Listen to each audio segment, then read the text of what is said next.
BNP পন্থী আরেকজন activist তার এক লেখায় উল্লেখ করেছেন যে বর্তমানে সালাউদ্দিন তারেক রহমানের চেয়েও এক কাঠি এগিয়ে গেছেন। লন্ডনে গিয়ে দেখা করেছেন। এরকম একজন সাংবাদিক বলেছিলেন যে তারেক রহমানকে মাইনাস করার একটা ষড়যন্ত্র চলছে বিএনপির ভেতরে। বিএনপিকে চালাচ্ছে সালাউদ্দিন আহমেদ, সালাউদ্দিন আহমেদকে চালাচ্ছে ইন্ডিয়া র। তারেক রহমান নন, তারেক রহমান একটা পুতুল। তিনি বাংলাদেশে এলেন, বাংলাদেশের রাজনীতি বিএনপিকে মোটামুটি দাঁড় করালেন, ক্ষমতায় আনলেন। এখন কি তার বিদায়ের সময় হয়ে গেছে? আবার তিনি প্রবাস থেকে দেশ পরিচালনা করবেন বা দল পরিচালনা করবেন, নাকি তিনি জাস্ট শো পিস হিসেবে থাকবেন, তার নামে দলকে পরিচালনা করবে সালাউদ্দিন আহমেদ? কারণ জামাত খালেদা জিয়ার ছেলে জিয়াউর রহমানের ছেলে তারেক রহমানের উপর যতটা ভরসা করতে পারে, সালাউদ্দিন আহমেদের উপর ততটা ভরসা কখনোই করতে পারবে না। তিনি এখন গণভোট যাতে কোনোভাবে বাস্তবায়িত না হয় তার ব্যাপারে তিনি সবচেয়ে বেশি সোচ্চার ভূমিকা পালন করছেন। আইনমন্ত্রী কিংবা অন্য কেউ এই ব্যাপারে কোনো কথা বলছে না। খোদ তারেক রহমান এই ব্যাপারে কোনো স্টেপ নেননি। আওয়ামী রাজনীতি পুনর্বাসনের টার্গেট নিয়ে কিন্তু ভারত এই নির্বাচনে হস্তক্ষেপ করেছে। তো এই যে দলকে বিতর্কিত করা, দলকে প্রশ্নের মুখে ফেলে দেওয়া, দলকে অজনপ্রিয় করে তোলা, এটা কিন্তু আসলে ভারতীয় মেকানিজমের রাজনীতি। বাংলাদেশে যদি কোনো সরকার জনপ্রিয় হয় তাহলে সেই সরকার তো ভারতকে ট্যাক্স দেবে না, ভারতকে গুনবে না, ভারতের কথা মতো চলবে না। পররাষ্ট্র মন্ত্রণালয়কে এমন ভাবে সাজানো হয়েছে যেন বাংলাদেশ আর কোন রাষ্ট্রের সঙ্গে বন্ধুত্ব করতে না পারে। নির্বাচনের আগে থেকেই যখন তারেক রহমান বাংলাদেশে ছিলেন না, তো সেই সময় একটা গুঞ্জন খুব কানে ভাসছিল। বিশেষ করে লন্ডনের সঙ্গে তারেক রহমানের সঙ্গে যোগাযোগ আছে এরকম একজন সাংবাদিক, একাধিকবার তার সঙ্গে দেখা করেছেন, লন্ডনে গিয়ে দেখা করেছেন। এরকম একজন সাংবাদিক বলেছিলেন যে তারেক রহমানকে মাইনাস করার একটা ষড়যন্ত্র চলছে বিএনপির ভেতরে। তারেক রহমানকে মাইনাস করা মানে জিয়া পরিবারকে মাইনাস করার একটা ষড়যন্ত্র চলছে। সেই গুঞ্জনটা অনেকটা ধামাচাপা পড়ে গেল, কিন্তু আবার সেই গুঞ্জনটা মাত্রা বেড়ে গিয়েছিল যখন জানা গেল যে তারেক রহমান চাইলেই বাংলাদেশে ফিরতে পারছেন না। এমনকি তার মা বেগম খালেদা জিয়া মুমূর্ষ অবস্থায়, একেবারে মৃত্যুদশায়, তখনও তিনি বাংলাদেশে ফেরাটা তার নিজের একার সিদ্ধান্তের নয় বলে জানিয়েছিলেন। এই ঘটনার পর অনেকেরই ধারণা হয়েছিল যে তারেক রহমানকে মাইনাস করেই বিএনপির রাজনীতিটা নতুন করে গড়ে উঠতে পারে।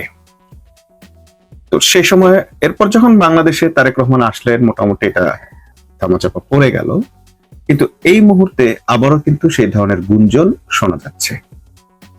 গতকাল বিএনপি পন্থী আরেকজন অ্যাক্টিভিস্ট তার এক লেখায় উল্লেখ করেছেন যে বর্তমানে সালাউদ্দিন তারেক রহমানের চেয়েও এক কাঠি এগিয়ে গেছেন। বিএনপিকে এখন তারেক রহমান চালাচ্ছেন নাকি সালাউদ্দিন আহমেদ চালাচ্ছেন, এটি নিয়ে বিএনপির মধ্যে এক ধরনের গুঞ্জন চলছে। ঠিক এই কথাটা আমি যখন আমার ফেসবুকে উল্লেখ করলাম, তার 10 ঘন্টা পর আমরা দেখলাম বিএনপির ভেতর কিছু পরিবর্তন হয়েছে, কিছু সিদ্ধান্ত হয়েছে।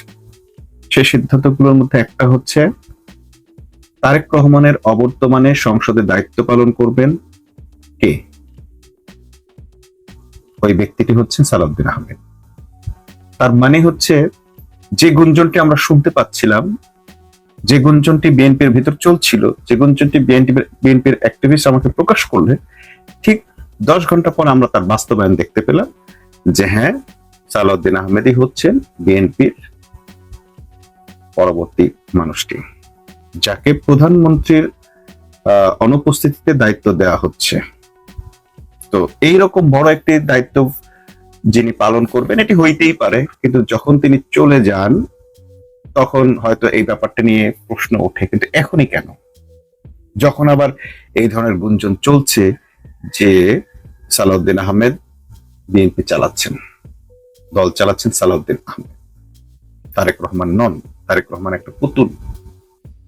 এমনকি তারেক রহমান তিনি যে লন্ডনে ছিলেন, থাকাকালীন তার যে নাগরিকত্ব তিনি পেয়েছিলেন, অ্যাসাইলাম পেয়েছিলেন, তো সেই বিদেশি নাগরিকত্ব তিনি সারেন্ডার করেছেন এরকম তথ্য প্রমাণ আমরা আজ পর্যন্ত দেখিনি। তিনি বাংলাদেশে এলেন, বাংলাদেশের রাজনীতি বিএনপিকে মোটামুটি দাঁড় করালেন, ক্ষমতায় আনলেন। এখন কি তার বিদায়ের সময় হয়ে গেছে? আর তাকে কি বিদায় করে দেয়া হচ্ছে, বা তিনি যে কোনো সময় বিদায় নিতে পারেন? লন্ডনের নাগরিক, ব্রিটিশ নাগরিক, তিনি আবার ব্রিটিশে দেশের বাইরে চলে যেতে পারেন, আবার তিনি প্রবাস থেকে দেশ পরিচালনা করবেন বা দল পরিচালনা করবেন, নাকি তিনি জাস্ট শো পিস হিসাবে থাকবেন, তার নামে দলকে পরিচালনা করবে সালাউদ্দিন আহমেদ? কয়েকটা বিষয় খুব গভীরভাবে লক্ষ্য করা দরকার। এক নম্বর হচ্ছে, সালাউদ্দিন আহমেদ কোত্থেকে এলেন? বিএনপির খুব ক্রুশিয়াল মোমেন্টে সালাউদ্দিন আহমেদ দায়িত্ব পালন করছিলেন, গোপনে গোপনে ভিডিও বার্তা দিয়ে দলকে চাঙ্গা রাখার চেষ্টা করছিলেন, দলের কার্যক্রম চালিয়ে যাচ্ছিলেন, এটা আওয়ামী ফ্যাসিবাদ আমলে।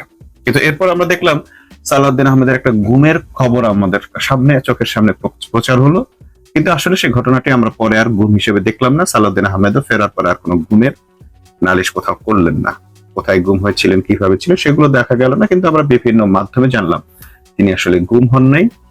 তিনি ভারতের শিলংয়ে রাজকীয় হালে ছিলেন। তার কিছু ছবি আছে শিলংয়ের রিসোর্টে বা শিলংয়ে তার ভাড়া করা বাড়িতে, বিলাসবহুল বাড়ি, বিলাসবহুল তার সোফা এবং ডেকোরেশন এবং তার ড্রয়িং রুম, সেখানে তিনি রাজকীয় স্টাইলে আছেন এবং ভারতীয় স্টাইলে আছেন। ভারতীয় পোশাক আশাকে মোটামুটি ভারতীয় যেভাবে পোশাক পরে, ভারতীয় নেতারা যেরকম সাদা লুঙ্গি পরে বা ধুতি পরে, ঠিক অনেকটা সেই রকম ভাবেই তাকে দেখা গেছে। তো গুঞ্জন যেহেতু আছে যে তিনি শিলং থেকে রয়ের বিশেষ প্রশিক্ষণ নিয়ে বাংলাদেশে ফিরেছেন, এবং এখন আমরা দেখছি সালাউদ্দিন সেকেন্ড ম্যান হচ্ছেন বিএনপির, বা আইওয়াস প্রথম ব্যক্তিটাই হচ্ছে, বিএনপি পরিচালনাই হচ্ছে সালাউদ্দিনের আহমেদের অধীনে বা নেতৃত্বে। বিএনপির তৃণমূল কর্মীরা কিংবা বিএনপির যারা শুধুই আবেগ দিয়ে দল করেন, তাদের মধ্যে এটা নিয়ে তেমন কোনো চিন্তা চেতনা নেই। তারা ফ্যামিলি কার্ড নিয়ে খুশি, তারা ঈদের উপহার পেলে খুশি, তারা একটা চাকরি চায়, কিন্তু তাদের দল আসলে কোথায় যাচ্ছে, তারেক রহমান কি চালাচ্ছে না সালাউদ্দিন আহমেদ চালাচ্ছে, এগুলো নিয়ে তাদের চিন্তা নেই। এইসব কথা বললে তাদের খুব বেশি তাদের চেহারার পরিবর্তন হয় না, বরং তারা মানে খেপে গিয়ে যে বলে তাকে গালাগালি করে। কিন্তু যদি এরকম হয় যে তারেকের বাইরে চলে যাচ্ছে বিএনপি, সেটি কি কারোর জন্য সুখকর হবে? যারা বিএনপি করে তাদের জন্য, কিংবা বিএনপি করে না, বিএনপি বিরোধী যেমন জামাত এনসিপির জন্য কি সেটি সুখকর হবে? হবে না। কারণ জামাত খালেদা জিয়ার ছেলে, জিয়াউর রহমানের ছেলে তারেক রহমানের উপর যতটা ভরসা করতে পারে, সালাউদ্দিন আহমেদের উপর ততটা ভরসা কখনোই করতে পারবে না। তার চেয়েও বড় কথা হচ্ছে, সালাউদ্দিন আহমেদের ব্যাপারে যে ধরনের গুঞ্জনগুলো রয়েছে, সেই গুঞ্জনগুলো যদি সত্য হয় তাহলে তো এক ব্যাপার, আর যদি সত্য নাও হয়, এই সালাউদ্দিনকে কেউ আস্থায় আনতে পারবে না। তাহলে বিষয়টা কি দাঁড়াচ্ছে? বিষয়টা দাঁড়াচ্ছে বিএনপি কে চালাচ্ছে সালাউদ্দিন আহমেদ, সালাউদ্দিন আহমেদকে চালাচ্ছে ইন্ডিয়া র। যদি এটা হয় তাহলে বিএনপির ভবিষ্যৎ কি, বাংলাদেশের ভবিষ্যৎ কি, বাংলাদেশের সার্বভৌমত্ব থাকলো কোথায়? আমরা অনেকগুলো বিষয় খেয়াল করলাম যে সালাউদ্দিন আহমেদ নিজেই গণভোটের দাবি করেছিলেন, প্রসঙ্গটা তিনি তুলেছিলেন, গণভোট হোক, কিন্তু এরপর দেখলাম কি, তিনি এখন গণভোট যাতে কোনোভাবে বাস্তবায়িত না হয় তার ব্যাপারে তিনি সবচেয়ে বেশি সোচ্চার ভূমিকা পালন করছেন। আইনমন্ত্রী কিংবা অন্য কেউ এই ব্যাপারে কোনো কথা বলছে না, খোদ তারেক রহমান এই ব্যাপারে কোনো স্টেপ নেননি। এটি কার ইশারায় হচ্ছে? মির্জা ফখরুল এই ব্যাপারে কোনো কথাই বলছেন না। কেন সালাউদ্দিন সাহেবই সবসময় এই জিনিসটা ডিল করছেন?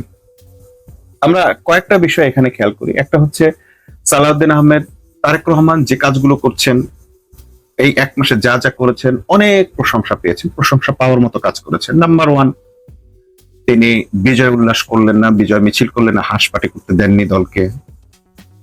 তারপর কিছু অঘটন ঘটেছে, ঘটলেও বড় মাত্রায় অঘটন কোনো ঘটনা বাংলাদেশে ঘটতে দেওয়া হয়নি, যেটি রাজনৈতিক পট পরিবর্তনের পর, সরকার পরিবর্তনের পর হয়ে থাকে। সিগনিফিকেন্ট কিছু ঘটনা ঘটেছে, কিন্তু অলমোস্ট মোটামুটি নিয়ন্ত্রণে ছিল। তিনি 9টা থেকে অফিস শুরু করেন, জাস্ট টাইমে অফিস শুরু করেন, যেটি তার কিন্তু নতুন কালচার না, তার পূর্বের আগেও তিনি এটা করেছেন। তিনি যখন সারা বাংলাদেশে প্রতিনিধি সম্মেলনগুলো করেছিলেন, সেখানে তিনি সবার আগে গিয়ে উপস্থিত হতেন এবং জাস্ট টাইমে উপস্থিত হতেন। এরপর তিনি গাড়ির বদলে হাঁটার প্র্যাকটিস করা, এরপরে ভিআইপি প্রোটোকল না নেয়া, সমস্ত গাড়ি বন্ধ করে না দেয়া, তারপর জামাতের ইফতার মাহফিলে অংশ নেয়া। সবচেয়ে বড় তার পজিটিভ যে জিনিসটা মানুষ দেখেছিল, সেটি হচ্ছে খুব দ্রুতই তিনি ইমাম সাহেবদেরকে, মুয়াজ্জিনদেরকে সরকারিভাবে ভাতা দেওয়ার ব্যাপারটাকে ফাইনালাইজ করে ফেললেন। তো এই যে বিএনপির কার্যক্রম, মানে তারেক রহমানের কার্যক্রমগুলো একদিকে যেমন প্রশংসা কাটছে, ঠিক অন্যদিকে বিএনপিকে মানুষ ব্যাশিং করে শেষ করে ফেলছে। যে কারণে, সে কারণগুলো কার দ্বারা ঘটছে? সালাউদ্দিন আহমেদের দ্বারা ঘটছে। বিএনপি এই মুহূর্তে সবচেয়ে বেশি অজনপ্রিয় শুধুমাত্র সালাউদ্দিন আহমেদের এই কয়েকটি কথার কারণে, কয়েকটি সিদ্ধান্তের কারণে। যে সিদ্ধান্তগুলো কি? প্রথম সিদ্ধান্তই হচ্ছে গণভোটকে না করা, স্বীকৃতি না দেয়া, এইটাকে হাইকোর্টে নিয়ে যাওয়া। তো যে তারেক রহমান বলেছেন যে প্রতিশ্রুতি দিয়ে প্রতিশ্রুতি রক্ষা না করা ধর্মের অবমাননা, সেই তারেক রহমান যেখানে তিনি বক্তব্যে স্পষ্ট বলেছেন আমরা জুলাই আন্দোলন মেনে চলবো, জুলাই আন্দোলন, জুলাই সনদ মেনে চলবো, আপনারা হা ভোট দিবেন, সেই তারেক রহমান এখন জুলাই সনদকে নিয়ে তার আমলে এটা কিভাবে হচ্ছে? এটা কি তার ইচ্ছায় হচ্ছে নাকি সালাউদ্দিন আহমেদের ইচ্ছায় হচ্ছে? সালাউদ্দিন আহমেদ তথা ইন্ডিয়ার ইচ্ছায় হচ্ছে। এই সরকার ক্ষমতায় আসার পর পর কিছু পরিবর্তন ঘটেছে, যেমন বাংলাদেশের বিএনপির সঙ্গে চীনের একটা সম্পর্ক নষ্ট হতে চলেছে। তো বাংলাদেশের সঙ্গে চীনের সম্পর্ক তখনই নষ্ট হয় যখন সরকারের উপর ভারত ভর করে।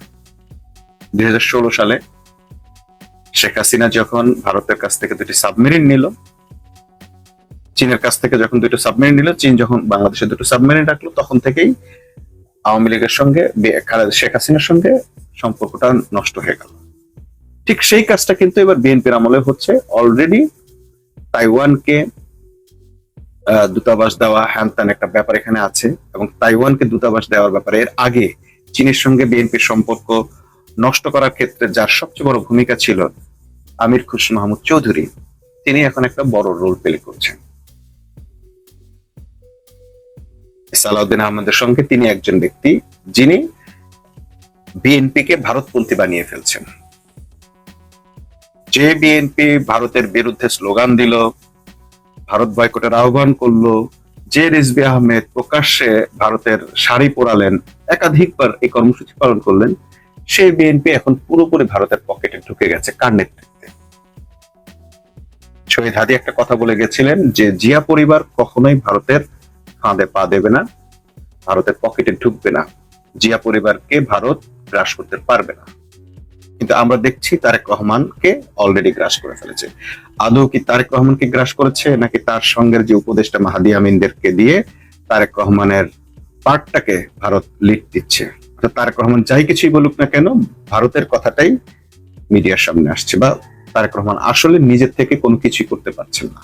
তার যে প্রধান হাতগুলো আমির খুরশিদ মাহমুদ চৌধুরী, মির্জা ফখরুল এবং সালাউদ্দিন আহমেদ, এরা সবাই ভারতপন্থী। এই যে ভারতপন্থী অংশটা সক্রিয় হয়ে গেল, এই সক্রিয়তার কারণেই বিএনপিকে এখন ভারতপন্থী মনে হচ্ছে, এবং ভারতের কারণেই কোনো সিদ্ধান্ত, জনগণের জন্য কোনো সিদ্ধান্ত এই সরকার নিতে পারছে না। অর্থাৎ গণ অভ্যুত্থানকে স্বীকৃতি দেওয়া, আওয়ামী লীগের বিচার করা, এই আওয়ামী লীগের বিচারের বদলে এখন বিএনপি আওয়ামী বয়ান নিয়ে রাজনীতি করছে। পুলিশ হত্যার বিচার করবে, অর্থাৎ জুলাই আন্দোলনে যারা অংশ নিয়েছিল তাদের বিচার করার হুমকি দিচ্ছে বিএনপির একাধিক নেতা। ইশরাক তো একেবারে প্রকাশ্যেই বলেছে, সালাউদ্দিন আহমেদ বলেছে, সালাউদ্দিন আহমেদ উল্টাটাও বলেছে, এবং আরো অনেকেই বলছে যে পুলিশ হত্যার বিচার করবে, অর্থাৎ এনসিপি কে ফাঁসির কাঠগড়ায় দাঁড় করাবে, বা জামাতের যারা অংশ নিয়েছিল তাদেরকেও। আবার আমরা দেখলাম আওয়ামী লীগ থেকেও একই হুমকি দেওয়া হয়েছে। আইভি রহমান হুমকি দিয়েছেন এদের সংসদ ভবনের এদের ছবি দিয়ে এদের ফাঁসি দেওয়া হবে। এই যে আওয়ামী রাজনীতিকে নতুন করে আবার পুনর্বাসন করা হলো, হ্যাঁ হয়তো আওয়ামী লীগের শেখ হাসিনাকে, আওয়ামী লীগের পান্ডাদেরকে হয়তো পুনর্বাসন করা যাবে না বা করবে না, কিন্তু আওয়ামী রাজনীতি পুনর্বাসনের টার্গেট নিয়ে কিন্তু ভারত এই নির্বাচনে হস্তক্ষেপ করেছে। এইটা যদি এখন বিএনপি বুঝতে দেরি করে, তাহলে বিএনপির জন্য যে সর্বনষ্ট হবে। আজকে যারা বিশ্ববিদ্যালয়ের ভাইস চ্যান্সেলর হয়েছেন, জাস্ট হয়তো 5 বছর, 2 বছর, 3 বছর বা আরো বেশি হোক, তারপর তাদের পরিণতি কি হবে?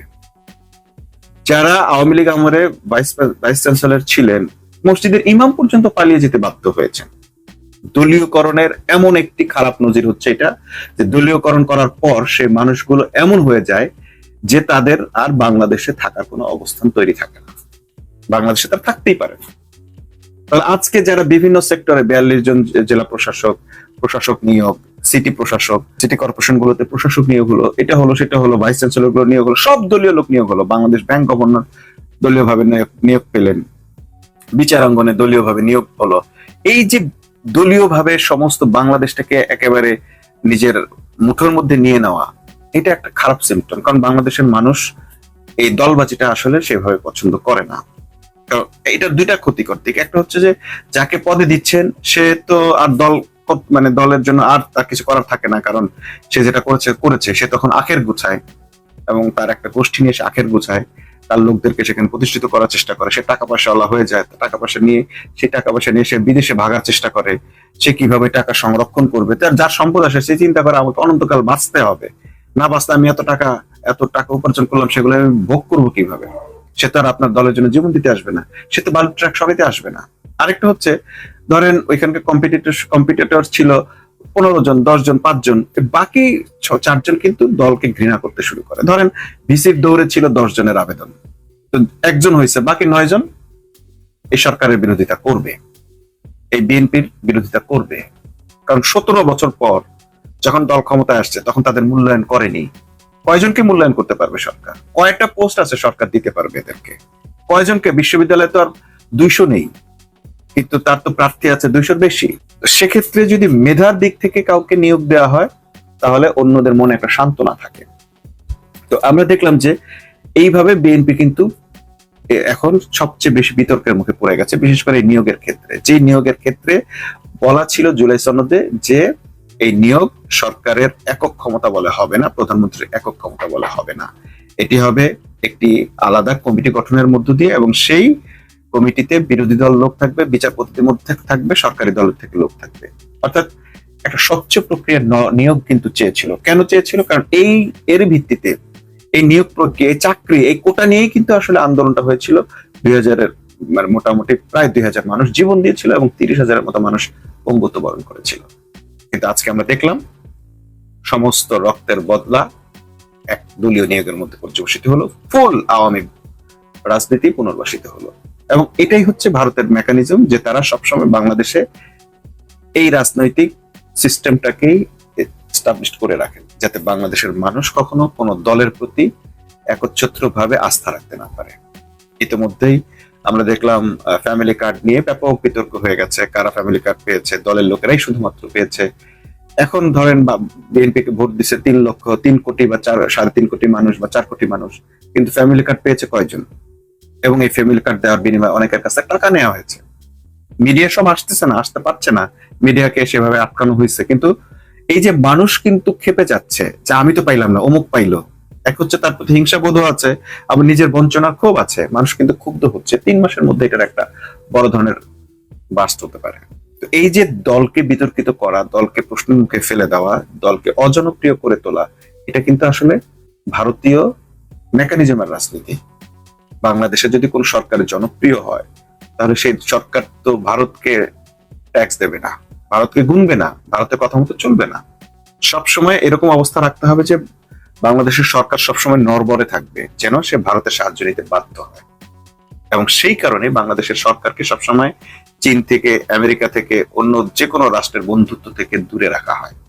কোন রকম যদি একটু বন্ধুত্বের আভাস পায় সেখানে এসে ভারত আটকে দেয়। এবং জানা যাচ্ছে যে আসলে পররাষ্ট্র মন্ত্রণালয়কে এমন ভাবে সাজানো হয়েছে যেন বাংলাদেশ আর কোন রাষ্ট্রের সঙ্গে বন্ধুত্ব করতে না পারে। এমনকি বিরোধী দল যে চীনের সঙ্গে একটা সুসম্পর্ক গড়ে তুলেছিল, সেই জায়গাটাতেও গতকাল আমরা দেখলাম একটা ইফতার অনুষ্ঠান নিয়ে সেই ষড়যন্ত্রকারীদের অন্যতম, ভারতের হয়ে বাংলাদেশকে নিয়ে ষড়যন্ত্রের এখন প্রধান স্টেক হোল্ডার হচ্ছে, প্রধান ব্যক্তিটি হচ্ছে জোকার 9। সে কিন্তু এটা নিয়ে বিতর্ক সৃষ্টি করলো এবং আমরা দেখলাম যে মোটামুটি এটা একটা ভাইরাল ইস্যু হয়ে গেল। চীনা দূতাবাস এটা নিয়ে আবার ব্যাখ্যা দিতে বাধ্য হলো, যেখানে জামাতের আমির স্পষ্ট ভাষায় বলছেন চীনের পক্ষ থেকে সম্পূর্ণ অর্থায়ন চীনের, জামাত শুধু তত্ত্বাবধান করেছে। এবং প্রত্যেককে দেখলাম চীনা রাষ্ট্রদূতের সঙ্গে পরিচয় করে দিচ্ছে, তা চীনের পক্ষ থেকে আপনাদের উপহার আপনাদের পছন্দ হয়েছে, এইভাবে কথা বলছে। কিন্তু সেইটাকে নিয়ে বললো কি এটা নাকি জামাত প্রচারণা চালিয়েছে, এটা তাদের। তো এই যে চীনের সঙ্গে বাংলাদেশের সঙ্গে একটা ভুল বোঝাবুঝির পরিবেশ তৈরি করার চেষ্টা, এই চেষ্টাটা আসলে ভারতীয় মিডিয়ার চেষ্টা, ভারতীয় ষড়যন্ত্রকারীদের চেষ্টা বাংলাদেশকে অন্য যে কোনো রাষ্ট্রের সঙ্গে বন্ধুত্ব থেকে দূরে রাখার একটা নগ্ন হস্তক্ষেপ।